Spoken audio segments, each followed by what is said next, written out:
Pode começar? Om Ajnana-timirandasya Jnana-janasya Lakaya Chakshurudmilitanena Tasmai Shri Gurave Namaha. Diga, pessoal, se alguém não tiver conseguindo ouvir, coloca aí o emojizinho lá. Qualquer dúvida também, mesma coisa. Aí a Supra dá um sinal aqui para mim, tá bom? Mas hoje a gente vai estar falando sobre o Bhagavad Gita.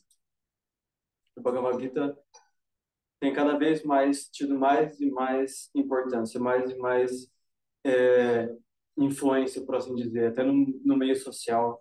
Muitos atores dos Estados Unidos, como Will Smith, eles estão cada vez mais ligados no Bhagavad Gita, mergulhando, porque o Bhagavad Gita é um guia de como a gente agir. É um guia fantástico. E não é à toa que o próprio Guruji fala que nós somos Arjuna nessa conversa entre Krishna e Arjuna.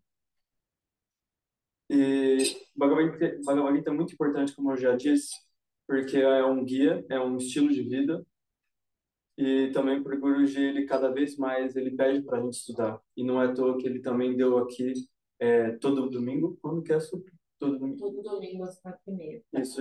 Então, todo domingo às 4h30 da tarde, aqui na Casa de Narasimha, a gente também está tendo leitura do Bhagavad Gita.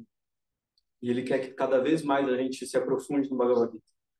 Porque, infelizmente, o Guruji não vai estar aqui para sempre. Obviamente, ele vai estar presente, mas não fisicamente com a gente. Não vai ser tão fácil assim de entrar em contato com ele. Mas o Bhagavad Gita, ele sempre vai estar aqui, né? Sempre vai estar de fácil acesso para a gente. E Guruji, pela bênção dele, ele deu comentários, né? E esses comentários, não sei se vocês já tiveram oportunidade de ver os comentários de Ramanuja, né, o Shrivasya, ou de Adi Shankaracharya. Eles são comentários extremamente filosóficos para provar o ponto de vista deles, de como é a criação e por aí vai. O Guruji não, ele sabe que onde a gente está, nesse contexto, a nossa mentalidade é um assunto muito denso, é muito difícil de entender, de assimilar. Então, se você ler os comentários dele, o mais grosso, de 1.000 páginas, né, não essenciais, você vai ver que é basicamente o Guruji, ele sempre contando histórias de santos, contando de vez em quando fábulas, né, para ilustrar um ponto. Porque é muito mais fácil para a gente entender um ponto do que você só ter matéria, tipo filosofia. Ou até mesmo em alguma aula, por exemplo, eu lembro no ensino médio tendo aula de física. E o professor dava teoria, um monte de equação, mas você não entende. Mas quando você vê um exemplo prático na sua vida, no seu dia a dia, você dá aquele estralo e você entende aquele conceito físico, por exemplo, né? Então, o Guruji, o Bhagavad Gita dele é cheio desses exemplos práticos de como você incorporar aquele verso, aquele ensinamento, ou a filosofia em si no seu dia a dia. É muito mais fácil para a gente assimilar. Então, por isso que cada vez mais o Bhagavad Gita está tendo essa importância, né? Não é à toa também que o Guruji cada vez mais ele também está citando Bhagavad Gita e até Narada Bhakti Sutras e Bhagavad, mas com muito mais frequência o Bhagavad Gita. E isso é muito legal de se ver, e eu acho que isso mostra para a gente que a gente também tem que mergulhar nisso, sabe? A gente tem que realmente estudar. O Guruji fala também que, como eu disse e repito, a gente tem que estudar, temos que tirar pelo menos um verso por dia. Não precisa você ler o Bhagavad Gita todos os dias. E até mais, é só 700 versos. 3 horas você consegue ler só os versos. Então, é uma coisa, de certa forma, rápida. Você só tem que saber gerenciar o seu tempo. O Bhagavad Gita agora, como escritura, né, tirando um pouco o foco da importância, mas abordando ele dentro das escrituras hindus, existem várias escrituras. Eu vou começar desde esse ponto, porque eu não sei quem que está vendo, eu não sei quem que vai ver no futuro, né? O Pacto Marga Brasil, pela misericórdia de Deus, pela graça de Guruji, a gente está crescendo cada vez mais e muitas pessoas elas nunca tiveram contato. Já ouviram falar do Bhagavad Gita, mas não sabe esse contexto das escrituras, de como, da onde que saiu o Bhagavad Gita. Sabe que é Krishna, Arjuna e nada mais. Mas dentro do hinduísmo existem diversas escrituras. E é classificado entre Shruti e Smriti. Shruti é o que foi ouvido, ou seja, algum sábio, ele ouviu Deus e teve essa realização. E Smriti é o que foi lembrado. Ou seja, por exemplo, o Ramayana, que é a história de Ram, não é uma coisa que ninguém ouviu, mas foi uma coisa que foi passada de gerações em gerações, até que foi compilado e escrito, né? E o Bhagavad Gita justamente faz parte do Mahabharata. Então ele é um Smriti, mas ao mesmo tempo ele é considerado um Shruti, ou seja, que foi ouvido, porque literalmente Krishna, né, um avatar, uma encarnação de Deus, uma aparição de Deus, falando para Arjuna. Então, ao mesmo tempo que é dentro de uma escritura Smriti, mas também é considerado Shruti por causa disso. E o Mahabharata, novamente para aqueles que não sabem em relação a isso sobre o Mahabharata, basicamente conta a história dos Pandavas e dos Kauravas. Tem muito mais, tem um contexto gigantesco, mas como não é um curso do Mahabharata em si, só para dar um contexto bem leve, é, teve uma disputa sobre o trono do reino e, e essa disputa foi entre os Kauravas e os Pandavas.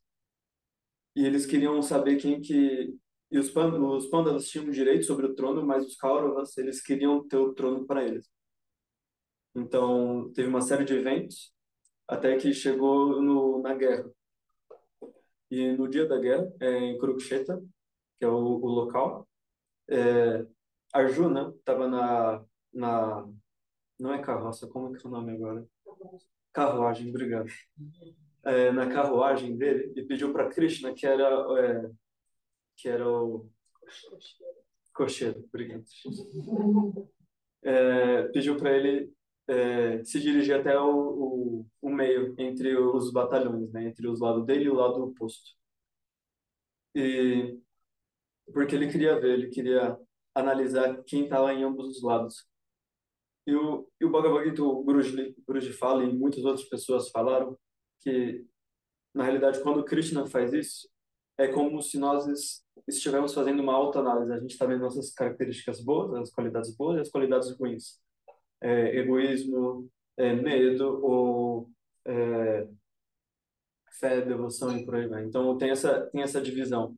Então, ele está vendo ao mesmo tempo que ele está vendo fora dele, isso serve para nos mostrar que a gente também tem que ter uma balança, a gente tem que ir num ponto neutro e ver essas características. Por isso que autoanálise, o Guru fala, já falou várias vezes antes sobre autoanálise, né?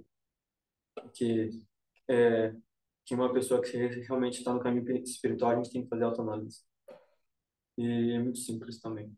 Mas aqui eu acho que não é o exato momento para falar sobre autoanálise. E, mas,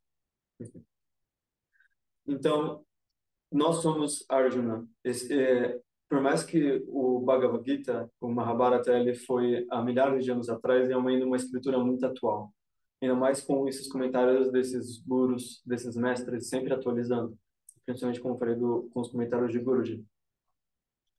Então, Arjuna, ele vê familiares dos dois lados, amigos, parentes, melhores amigos, pessoas com quem ele cresceu, os professores, os gurus dele. E ele fica muito chateado com essa situação. E ele não quer mais lutar.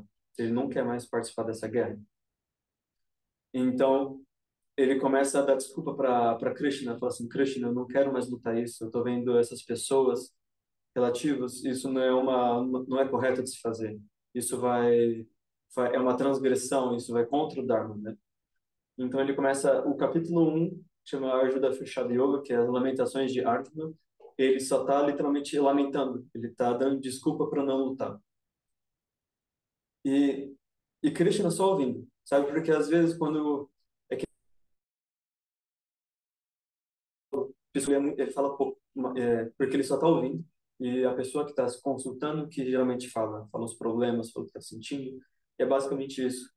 Krishna está dando tempo para Arjuna para tirar tudo isso de dentro dele, para ele realmente falar o quanto ele quiser, para dar o tempo dele, porque naquele momento não adiantava Krishna interromper ele e falar não, você está fazendo isso errado, porque ele queria que Krishna queria que Arjuna ficasse exausto de desculpas, chegasse ao limite das desculpas dele, por assim dizer. E no capítulo 2 já começa a mudar um pouco, né? A Arjuna fala um pouquinho mais no começo, até que no verso 7 do capítulo 2 ele fala: com meu coração dominado pela fraqueza e minha mente confusa sobre o meu dever, peço-lhe que me diga claramente o que é bom para mim. Eu sou o seu discípulo e me refugio em você. Por favor, ensina-me. E realmente ele falando isso, ele mostra que ele não consegue passar desse dilema por ele mesmo. Ele precisa de um guru. E da mesma maneira que Arjuna precisava, nós também precisamos, porque a gente vive é, nessa confusão de emoções no nosso dia a dia. A gente passa por dificuldades, a gente está nesse meio da tempestade. Quando a gente está na tempestade, é muito difícil você ter um ponto de relação. Você não tem referência nenhuma. É como se você estivesse no oceano, no meio de uma tempestade. Você não sabe para onde você tem que nadar, para onde você tem que remar. Você não sabe para onde que a tempestade está. E a mesma coisa. Então, Arjuna, ele sabe que Krishna pode ajudar ele. Então, ele desiste do o esforço próprio. Então, Krishna começa a falar. E do verso 10 até o 30 é basicamente Krishna falando sobre a natureza da alma, da natureza da Atma. Porque do mesmo jeito que falando, eu não posso matar essas pessoas, Krishna falava, na realidade, você não está matando ninguém. Porque você vê o corpo, mas o corpo não é a pessoa. A pessoa vai além daquilo, né? Nós somos a alma. Então, Krishna vai explicando que a alma não é molhada, não é queimada, ela não é secada, ela é intocável, ela é eterna, ela sempre esteve e sempre foi, entende? Então, o Krishna está falando que todos os argumentos que ele estava usando não tem fundamento nenhum quando você olha da perspectiva da alma. Então, não importa se ele está se ele está matando uma pessoa, na realidade, ele tem que cumprir o dever dele. Então, ele começa a falar isso, né, sobre a natureza da alma. E então ele começa a falar justamente sobre o dever, que ele, como um guerreiro, ele tem um dever de proteger é, o povo dele, que ele está ali, ele está representando, ele está lutando por algo e por alguém. E ele está lutando pelo Dharma, pela maneira correta de se viver, por assim dizer, né? Então, Krishna ele começa a falar justamente que você é um guerreiro, você não pode fugir disso, né? O que as outras pessoas vão falar de você. O Krishna também começa a dar desculpas, provocando o Arjuna, por assim dizer, que ele tem que realmente lutar aquela guerra. E, e ainda no capítulo 2 ele começa a fazer uma introdução ao Karma Yoga, que a gente tem que agir, sabe? E a gente não a Arjuna, mas todos nós, a gente não pode ficar dando desculpa. Por exemplo, um professor, ele não pode, eu não gosto daquele aluno. Não, você tem que ensinar, sabe?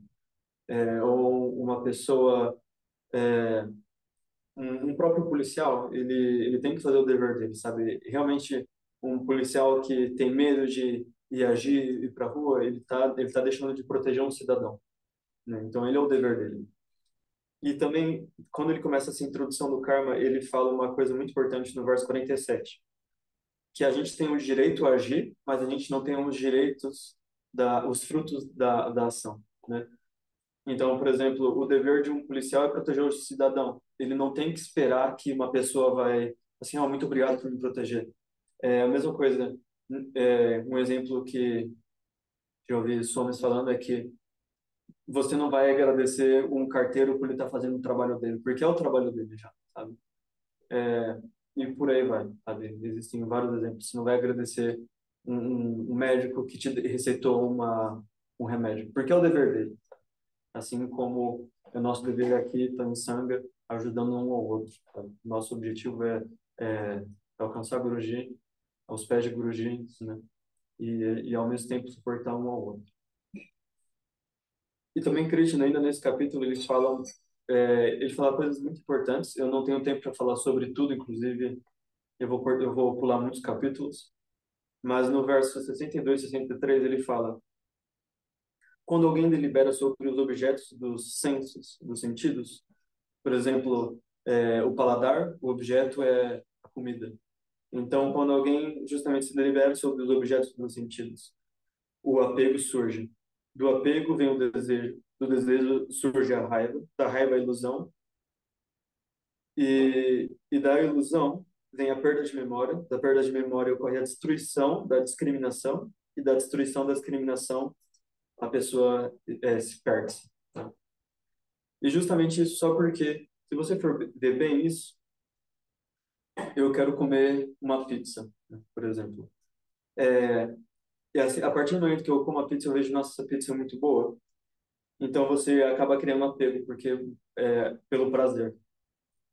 E justamente desse prazer, se você não consegue, você quer comer essa pizza, se você não consegue comer essa pizza, você começa a ficar chateado, frustrado, com raiva.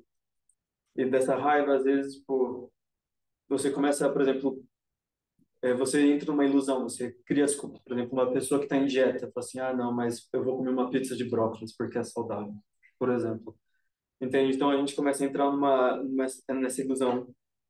E às vezes nessa desculpa, a gente perde a memória, que na realidade tem muito carboidrato na própria massa.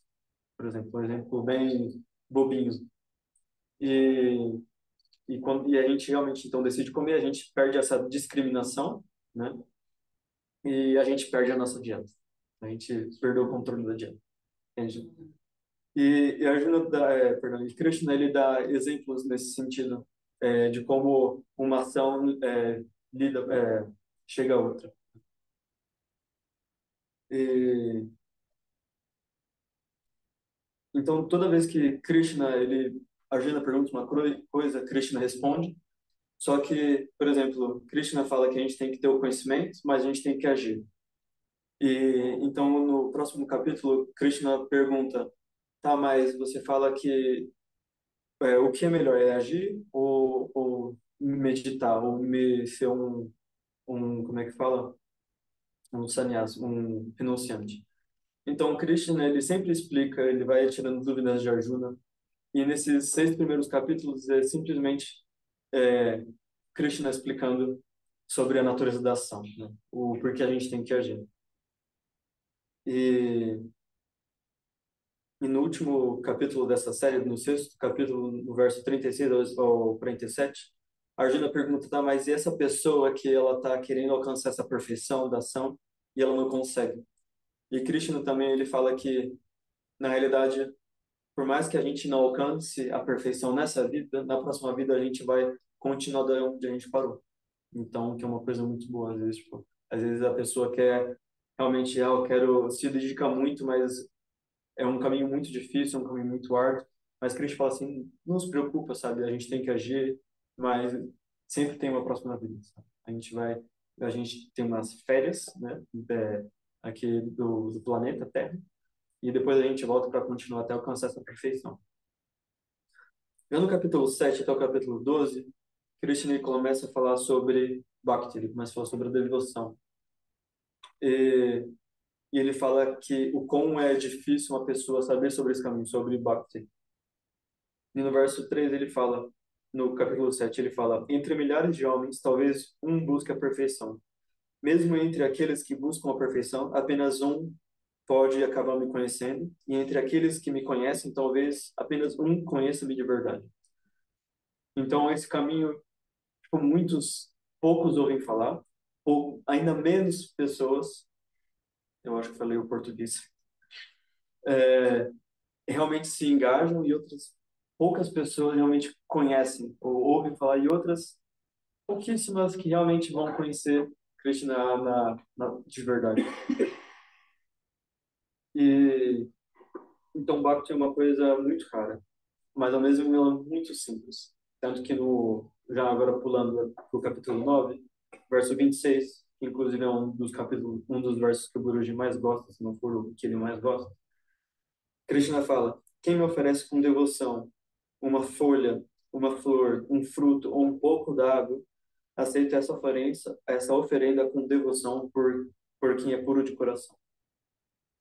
E o Guruji fala justamente nos comentários disso que, na realidade, Krishna ele não tá com fome, ele não precisa de uma coisa material. Ele está fazendo isso pelo amor do devoto. Ele quer o amor, ele quer essa relação entre é, o devoto dele. Assim como o Guruji, ele, ele quer somente nosso amor, ele quer nos levar até Krishna, até Narayana. E então Krishna, depois do capítulo 10, 11, 12, ele continua falando sobre Bhakti, né? Krishna tem essa visão do Vishvarupa, né? A totalidade, né? E pela graça de Krishna, Arjuna pede, Krishna dá a visão do Vishvarupa. Ele descreve, né, o que ele vê e como ele é tudo, ele planetas, estrelas, tudo está nele, sabe? Todos estamos nele. Já no capítulo 13, ele começa agora a falar sobre, ele muda novamente o tópico, e ele começa agora a falar, na realidade, uma mistura de vários tópicos, né? Ele fala sobre gunas, sobre matéria, ele fala sobre conhecimento, né, Gyana, ele fala também sobre as natureza do, dos devas e dos demônios, né? Caracteriza, e os tipos de fé, os tipos de comida. Então, são assuntos bem, eu não digo aleatórios, mas uma miscelânea, tá? Uma diversidade muito grande de tópicos. Até ele chega no capítulo 18, ele continua falando sobre isso, mas mais para o final do capítulo, ele fala um verso muito importante para a gente, né? No Haribhakta Sampradaya e para o próprio Shri Vaishnavismo, que é no capítulo 18, verso 66. Abandone todos os dharmas, refugie-se em mim, somente em mim, e vou livrar-te de todo pecado e do mal. Não te aflijas. E Guruji, no comentário dele, ele fala: abandone todos os dharmas, abandonar todas as regras e regulamentos, refugie-se somente em mim. Quando você faz de Deus o seu alvo supremo, o seu objetivo supremo, Narayana Krishna será o seu melhor amigo, o seu próprio guardião, o apoiador que cuidará de você. Ele estava lembrando de Arjuna, ele estava lembrando Arjuna aqui para não se preocupar com nada. Porque, ou seja, quando você tem Deus, você realmente não precisa se preocupar, porque ele realmente está se protegendo. Não é que, eu me rendi, não é um ato físico, e sim um ato interno. E quando isso acontece, Deus vai estar protegendo. Então, e também há passos para isso, mas eu acho que um próximo satsang pode ser abordado esse tópico de, de alguma outra pessoa também. Não necessariamente eu vou estar falando sobre o tópico. E o Bhagavad Gita basicamente acaba com Sanjaya falando sobre para Dhritarashtra, que é o patriarca dos Kauravas, é o famoso rei cego, falando que onde está Krishna e Arjuna sempre haverá vitória.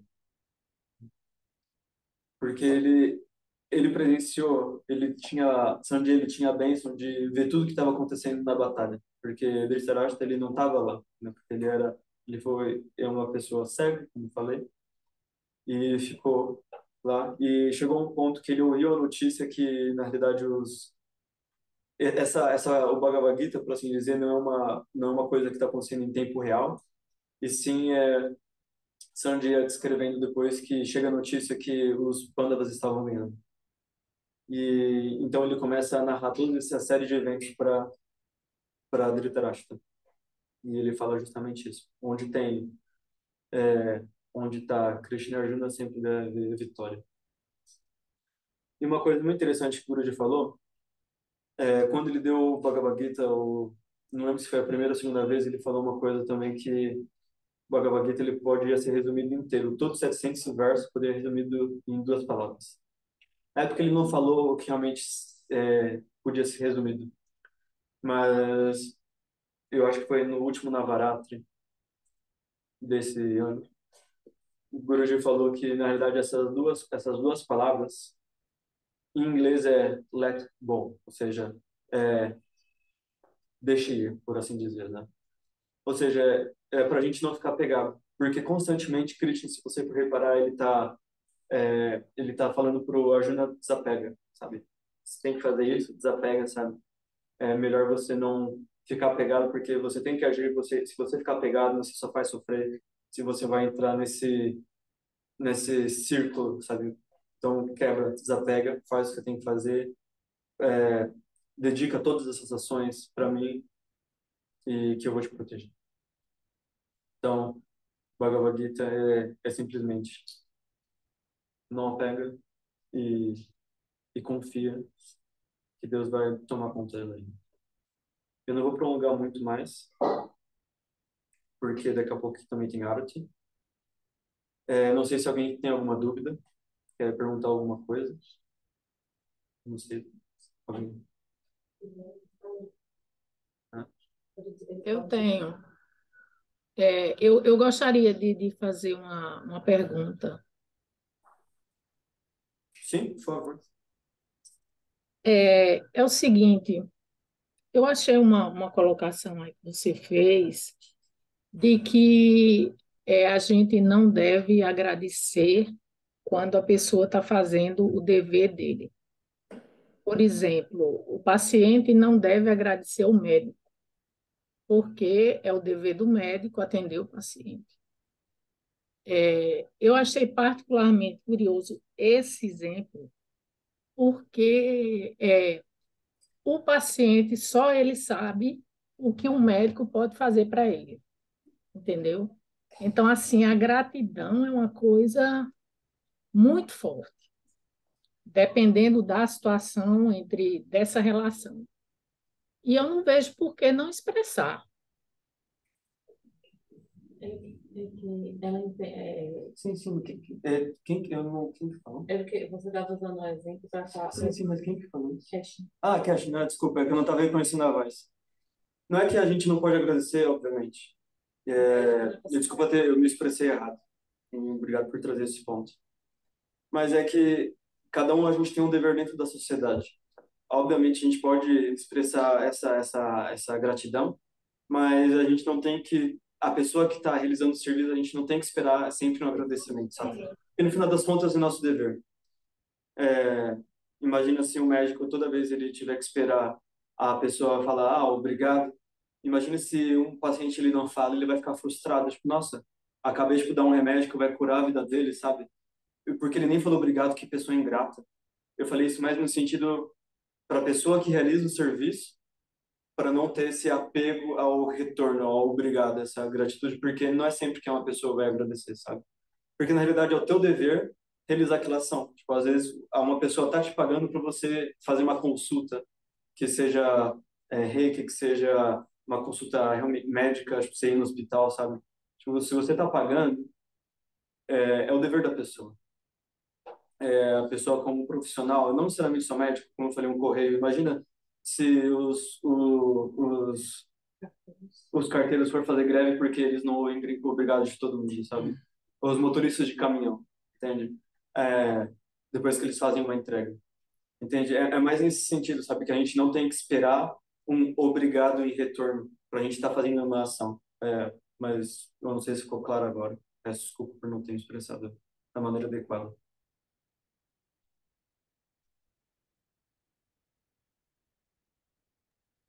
Mais alguém? Não, agora eu entendi isso aí que você disse, é porque são relações de duas vias, né? Então, existe quem está fazendo, mas existe também quem está recebendo. Então, por isso que eu quis colocar. Eu acho que não só quando é obrigação, mas qualquer coisa que você faz, você não deve esperar nada em retorno, né? Agora, o fato de você receber qualquer coisa, mesmo que seja paga, né? Eu entendo que a gratidão é um sentimento positivo, seja lá em qualquer situação, pagando ou recebendo de uma forma Sim, concordo. inesperada, né? Concordo 100%. que E eu levantei. eu acho que você agradecendo também a própria pessoa que você está agradecendo, às vezes, tipo, literalmente um obrigado pode mudar seu dia, sabe? Tipo, Pois é. obrigado, tipo, você me ajudou muito. Mas o ponto que eu quis dizer, mas o ponto que você está trazendo eu acho muito relevante, é mais no sentido da gente não ter esse apego, a gente, independente de a pessoa agradecendo ou não, a gente sempre tem que ir do nosso melhor, sabe? Sim, sim. Tipo, porque no final, tipo, a gente tem que fazer sempre o melhor, tipo, independente para quem, sabe? Independente para ser uma pessoa independente de opinião religiosa, política ou que time de futebol torce, sabe? Inclusive, um, uma experiência da minha família, a minha tia, ela ficou cega durante 1 ano e alguns meses. E ela é psicóloga. E nos primeiros meses ela parou de fazer consulta, mas depois ela voltou. E muitas pessoas pararam de se consultar com ela, mas ela teve muitos novos clientes. E ela falou que foi uma experiência assim que abriu o terceiro olho dela, por assim dizer, porque ela não julgava, ela lá estava só ouvindo, sabe? Ela não, porque muitas pessoas a gente julga muito pela visão, se uma pessoa é acima do peso ou se a cor, se é asiático, entende? Então ela falou que essa experiência foi uma coisa transformadora, porque às vezes alguma pessoa ela vai fazer por exemplo, uma pessoa que é racista, sabe? E ela é uma pessoa, sei lá, um atendente de caixa, por exemplo, de supermercado, uma pessoa racista, vai lá e vê uma pessoa negra e ela não vai atender super mal, sabe? Ou vai tipo, entende?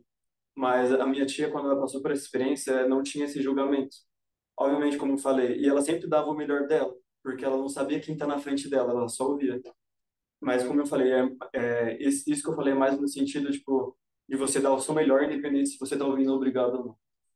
Não sei se ficou claro, mas obrigado por trazer o ponto.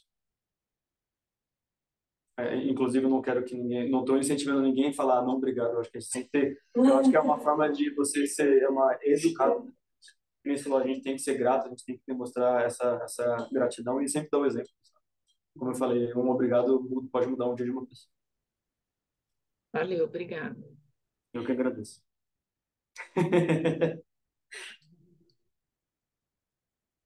Mais alguém?